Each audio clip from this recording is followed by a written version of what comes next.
Bonjour, je suis envoyé par Enedis pour le changement de compteur. Merci. C'est un compteur banal, un boîtier vert, quelques boutons, même taille, même branchement que les précédents. Opérationnel en à peine 20 minutes.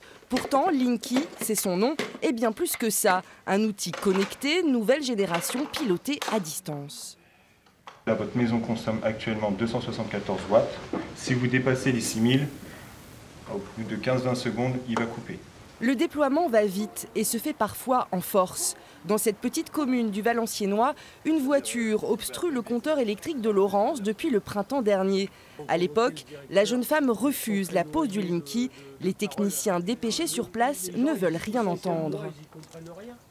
Ça a duré 2 heures quand même. J'ai été obligée d'appeler le maire de la commune, qui a été obligé d'intervenir. Et vous avez tenu bon ? Ah oui, durant 2 heures. Marc a lui subi la pression des installateurs, accompagné cette fois de policiers zélés. Ils ont fait sauter le cadenas. À l'intérieur, j'avais mis le refus, la lettre recommandée et tout ça avec accusé de réception que j'avais faite au directoire. Bon, le poseur en a pas tenu compte et quand je suis sorti dehors, il était trop tard, le compteur était déjà par terre. Une méthode certes contestable, mais de quoi ont-ils peur exactement ? Pour plusieurs raisons, dont 2 principales, c'est l'envoi d'un courant porteur en ligne dans tous les circuits de la maison et le CPL qui est injecté dans la maison de façon permanente toute la journée et toute l'année, on ne peut pas s'y opposer, fait presque 100 000 Hz. Donc ça crée une onde électromagnétique dans toute la maison. On ne parle plus de compteurs, mais on parle d'objets connectés. Donc le but, c'est de récolter tout ce que les gens font dans leur maison. Le frigo, comment il marche, quand ils font une machine à laver, quand ils allument une lumière ou pas, si les gens sont là ou ne sont pas là. Atteinte à la vie privée, problèmes de santé, panne lors de pics de consommation, les anti-Linky se regroupent partout en France, parfois soutenus par les maires des communes.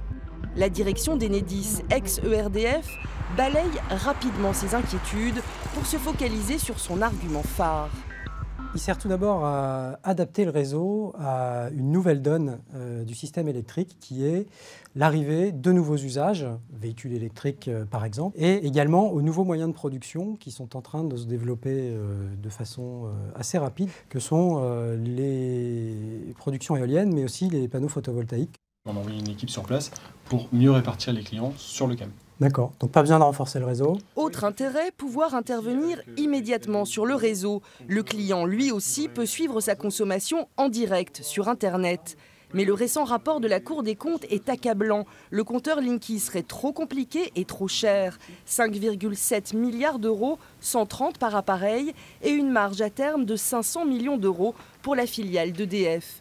De quoi alimenter la polémique et renforcer la position des opposants. Si on a la chance de faire partie des 20 millions de Français qui ont le compteur chez eux, il est extrêmement simple de dire non. Pas d'amende, pas de pénalité, la continuation du service, à savoir il y a une panne, Enedis vient réparer, c'est la loi. Difficile d'arrêter le progrès en marche. Tous les jours, 2000 compteurs intelligents sont posés dans la région. 500 000 sont déjà installés sur les 2 millions prévus d'ici à 2024. Des enjeux économiques colossaux qui nous dépassent sans doute.